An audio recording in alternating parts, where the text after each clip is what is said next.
Hello everyone, आज है 8 जनवरी और आज इस वीडियो में हम बात करने जा रहे हैं ब्राइटकॉम ग्रुप के बारे में। 10 रुपये का शेयर है, 15% ये तेज़ी है एक महीने में। और हर मंडे को ही ये ट्रेड होता है, हफ्ते में एक ही दिन ट्रेड होता है। और हर मंडे को 5-5% का अपर सर्किट ही इसने लगाया हुआ है। तो देखा जाए तो एक महीने में लगातार भागा ज़रूर है, लेकिन हमें ये भी समझना होगा कि भैया कंपनी पर इतने रिस्ट्रिक्शन लगे क्यों। और ऐसी तेज़ी उसने इससे पहले भी दिखाई थी। हर रोज़ हर मंडे को 5-5% का अपर सर्किट दिखाता था, उसके बाद 5-5% के लोअर सर्किट भी हमने देखे हैं। बात करेंगे वीडियो में इस कंपनी के बारे में कि चल क्या रहा है यहाँ पर, और मैनेजमेंट की कमेंट्री भी आई है ट्रेडिंग वगैरह को लेकर, तो उसके बारे में भी डिस्कस करेंगे। लेकिन उससे पहले अगर आपने अभी तक चैनल को सब्सक्राइब नहीं किया है तो प्लीज़ अभी इसे सब्सक्राइब कर लीजिए, क्योंकि आगे भी बहुत सारी वीडियोस हैं जो आपको काफ़ी ज़्यादा हेल्प करेंगे। तो तकरीबन 10 रुपये के आसपास ट्रेड करें, एक साल में 46-47% तक डाउन है। और 5 साल में देखो तो अभी भी 290% का ग्रोथ है। बेहतरीन तेज़ी हमने देखी 2021 में। आप देखिए यहाँ पर 2021 मई में जहाँ शेयर 4 रुपये से भी नीचे था, और 2021 दिसंबर में ये 115 रुपये तक चला गया। एक्चुअली में ये शेयर प्राइस 115 रुपये से भी कई ऊपर गया था। ये इसका एडजस्टेड प्राइस है, ठीक है। 2 बार ये बोनस पे कर चुका है, तो ये एडजस्टेड प्राइस है। उसके बाद देखो किस तरीके से फॉल आया है। और फॉल देखते ही बनता है कॉर्पोरेट गवर्नेंस के कई सारे आरोप इनके ऊपर लगे, सेबी ईडी सब इनके पीछे पड़ी, इनकी ट्रेडिंग तक बंद हो गई। हफ्ते में एक ही दिन अभी ये ट्रेड हो रहा है। तो भाई साहब घोटाले तो इन्होंने बहुत ज़्यादा करे हुए थे। इन्होंने जो नंबर्स है उसको बहुत ज़्यादा इन्फ्लेट करके बताया था।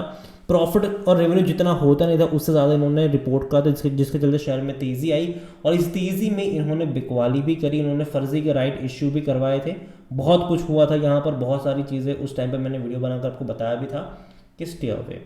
और अगर आप देख रहे हो तो यहाँ पर लगातार गिरावट ही है, और जो लोग फंस गए ऊपर के लेवल पर, बुरे फंसे हैं वो लोग। अब मैनेजमेंट की कमेंट्री आई है कि देखो नई टाइमलाइन उन्होंने बताई है, जो ट्रेडिंग सस्पेंड हुई है इनका उसको कब हटने वाला है उसको लेकर इन्होंने बताया है।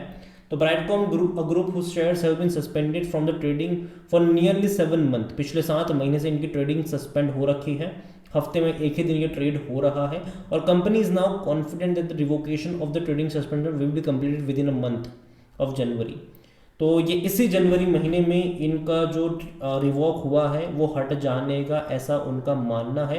Every procedure requirement is being addressed with urgency and the management is confident of taking all the necessary steps to avoid any delay from its sides। तो ये ब्राइटकॉम ने बताया है अपने वीकली अपडेट में। हालांकि मैं बता दूं कि इससे पहले भी ब्राइटकॉम ने लास्ट मंथ ये बताया था कि ट्रेडिंग सस्पेंशन जो है वो उनका मतलब 14 दिसंबर से पहले हट जाएगा, लेकिन अभी तक वो हटा नहीं है। तो अगेन एक बार फिर से डेट इन्होंने बताई है दिसंबर की, सॉरी मतलब जनवरी की। देखते हैं कि कितने सही साबित होते हैं ये। However, company has highlighted that where there are external factor involved in the trading suspension revocation, the company's proactive approach and strong focus on its responsibility makes it highly unlikely for the process of extend beyond January। उनको लगता है कि जनवरी तक इनका जो suspension है वो वापस हट जाएगा, जो कि इनके लिए अच्छा होगा, ये उन्होंने कहा है। वीकली अपडेट में उन्होंने ये भी बताया कि no other major compliance requirement pending from the company site apart from routine updates and reconciliations. Remaining tasks are procedural in nature and board meet adopt financial year 2024 financial have been scheduled for 10th जनवरी। तो 10 जनवरी को इनकी board meeting भी होनी है, जहां पर financial results के बारे में बात करी जाएगी। और subsidy level reports are being reviewed in all detail to ensure compliant and applications requirement applicable requirement. तो यहाँ पर देखा जाए तो कह रहे हैं कि हाँ भैया सब कुछ सही है हमारी तरफ से और चीज़ें बेहतर हो जाएगी, ये इन्होंने भरोसा दिखाया है। देखते हैं कि आगे क्या होता है। जहाँ तक वॉल्यूम्स के बारे में बात करें, देखो बड़ी क्वांटिटी में ट्रेडिंग भी हो रही है। 72 लाख से भी ज़्यादा के शेयर्स यहाँ पर ट्रेड होते नजर आए थे हमें। मंडे को ही ट्रेड होता है ये, ठीक है। ऑल टाइम है 122 रुपये का है। अगेन कह दूँ ये उससे ऊपर गया था। बोनस का ये एडजस्टेड लेवल है, 2 बार इसने बोनस दिया है इस दौरान में। मार्केट कैप 2 लाख करोड़ के आसपास, सॉरी 2000 करोड़ के आसपास देखने को मिल रहा है। 52 वीक्स और हाई देखिए 36 रुपये का हाई है और 6 रुपये का लो है। काफ़ी ज़्यादा वॉलेटाइल रहा है, काफ़ी ज़्यादा वॉलेटाइल। और जहाँ तक कंपनी के बारे में देखेंगे तो देखिए कंपनी मेरे हिसाब से अगर आप देखोगे तो जो पी रेशियो है इसका वो 5.8 का है, जो कि मीडियम है यहाँ पर, ठीक है। और रेवेन्यू ग्रोथ देखो तो वो नेगेटिव में है यहाँ पर, रेवेन्यू ग्रोथ यहाँ पर नेगेटिव में देखने को मिल रहा है।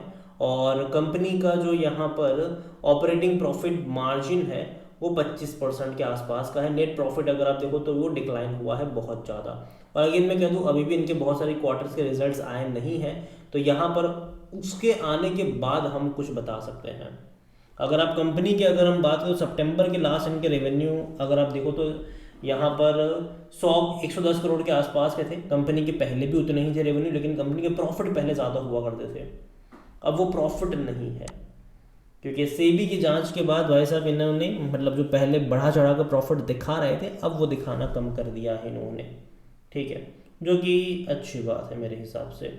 आने वाले क्वार्टरली रिजल्ट्स और इम्पोर्टेंट होंगे, जैसे आएंगे बात करेंगे उसके बारे में भी। और जहाँ तक कंपनी के बारे में देखोगे तो कंपनी का देखो नेट प्रॉफिट वगैरह अगर आप देखो तो क्वार्टरली नेट प्रॉफिट जो है वो डेफिनेटली यहाँ पर हमें देखने को मिल रहा है, लेकिन फिर भी मेरे हिसाब से नेगेटिव में ही है, क्योंकि अभी इन नंबर पे भरोसा करना मुश्किल है। अभी आने वाले जो क्वार्टरली नंबर्स है उस पर मैं वेट करना ज़्यादा पसंद करूँगा इस कंपनी के रिगार्ड में।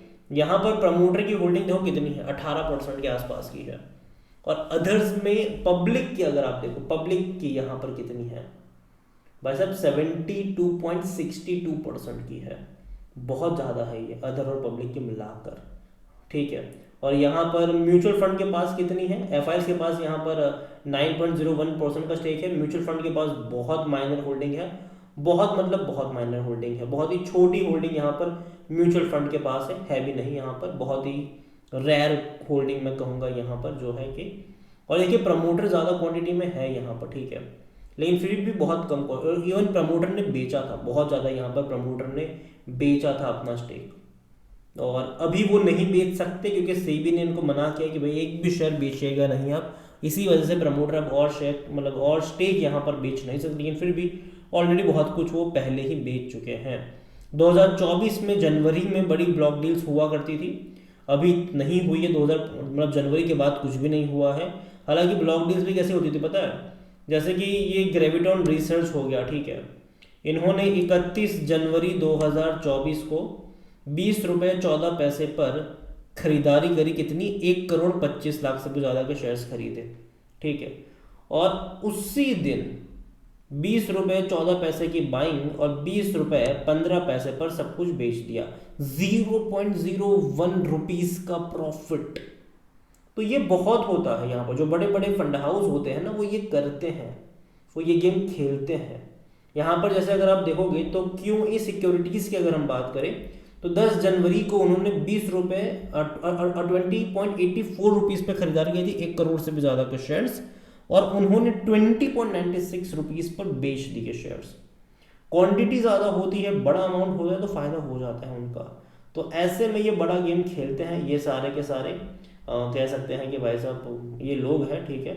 आप देखिए Mansi share and stock advisers private limited है, ग्रेविटॉन रिसर्च हो गया, QE सिक्योरिटीज़ हो गया, ये ऐसे स्टॉक्स को टारगेट करते हैं।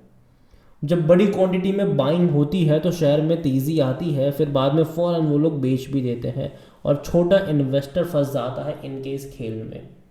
कॉर्पोरेट एक्शन अगर आप देखोगे तो 2020 में इसने डिविडेंड पे आउट किया, 2021 में इसने आपको बोनस दे दिया था। देखिए डिविडेंड इसने 2022 तक ही पे करा था, ठीक है, बाद में पे नहीं किया। और जहाँ तक बात करेंगे बोनस की तो बोनस हिस्ट्री देखो 2021 में अगर आप देखोगे तो 4 शेयर पर 1 शेयर मिले थे यहाँ पर, ठीक है।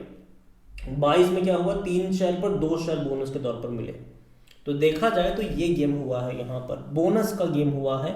और शेयर प्राइस में अगर आप देखोगे तो भाई साहब अभी भी मैं कहूँगा कि चीज़ें उतनी सही नहीं है ब्राइटकॉम को लेकर। हालांकि तेज़ी ज़रूर आई है, इसके शेयर प्राइस में काफ़ी बड़ी तेज़ी हमने देखी है, मतलब पिछले 1 महीने में कह रहे 3 ट्रेडिंग सेशन कह लो उसी में देखने को मिली है। लेकिन अगेन मैं कह दूँ ऐसी तेज़ी अगर आप देखो तो इससे पहले भी आई है, ठीक है, लगातार 5% भागा, बाद में देखो तेज़ी आती है तब किसी को खरीदारी के मौके नहीं मिलते, अगेन मैं कह दूँ कोई बेचने को तैयार नहीं होता, लेकिन जब गिरता है ना तब आप बेच भी नहीं पाते हो। सीधा 5% का अपर सर्किट, सीधा 5% का लोअर सर्किट, और जनरली ऐसे ट्रेड्स जहाँ पर बनते हैं थोड़ी बहुत दूरी बनानी ज़रूरी है, वहाँ पर जल्दबाजी नहीं करनी चाहिए वहाँ पर, कंपनी अभी भी अगर आप देखोगे तो भाई साहब अभी भी भरोसा करने लायक मेरे हिसाब से नहीं है। मैनेजमेंट डेफिनेटली अपनी कमेंट्रीज दे रहा है, लेकिन ये कमेंट्री जो है वो मैनेजमेंट पिछले 2-3 महीनों से दे रहा है, ठीक है, कि हम ये कर देंगे, हम वो कर देंगे, हट जाएगा, हट वो ये हो जाएगा। अगेन अगर हट भी जाता है ना तो भी थोड़ा बहुत सावधानी बरतिएगा, क्योंकि देखो बहुत सारे लोगों के ऊपर तो बैन लगे हैं कि वो तो बेच ही नहीं सकते, बाकी लोग बेचेंगे, ठीक है। यहाँ पर कुछ लोग कुछ दिन की तेज़ी आएगी ज़रूर, डेफिनेटली मैं मानता हूँ, लेकिन बाद में गिरावट भी आपको उतनी यहाँ पर देखने को मिलेगी। और कंपनी को लेकर मैं इतना ही कहूँगा कि देखो कंपनी में जब तक स्टेबिलिटी नहीं आती है, जब तक नॉर्मल ट्रेडिंग इसकी स्टार्ट नहीं होती है, वेट एंड वॉच। अगेन ये देखो, ये मेरा पर्सनल ओपिनियन है, ठीक है, कोई भी इन्वेस्टमेंट एडवाइस नहीं है ये।